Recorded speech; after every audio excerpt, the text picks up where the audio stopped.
Welcome top news today.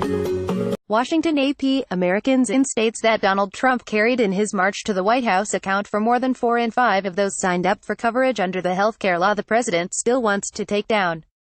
An Associated Press analysis of new figures from the government found that 7.3 million of the 8.8 million consumers signed up so far for next year come from states Trump won in the 2016 presidential election.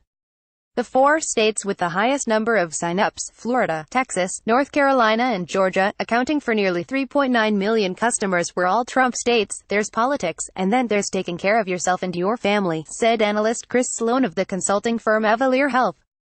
You can have political views about a program like the Affordable Care Act, but when you get an opportunity to get subsidized health insurance for you and your family, politics is a distant consideration. APP's analysis found that 11 states beat 2017's enrollment figures.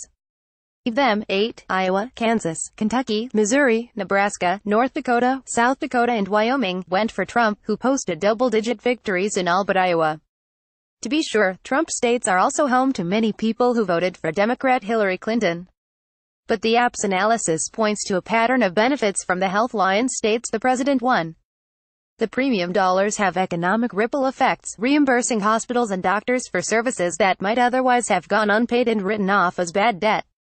Also, people with health insurance are better able to manage chronic medical problems, remaining productive, tax-paying members of society. Such economic and political realities will be in the background when Congress returns in January to another installment of the nation's long-running debate over health care. Republicans and Democrats seem to have battled to a draw for now.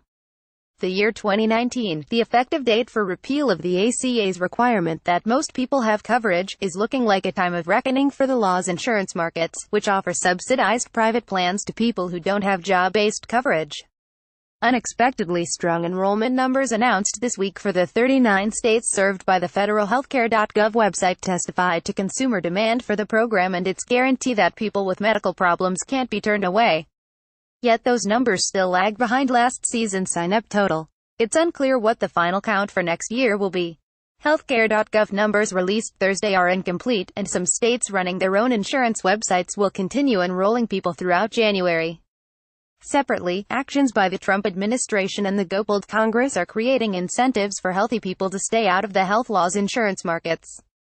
Starting in 2019, people won't have to worry about incurring a fine from the IRS for being uninsured, because the tax overhaul repeals that mandate.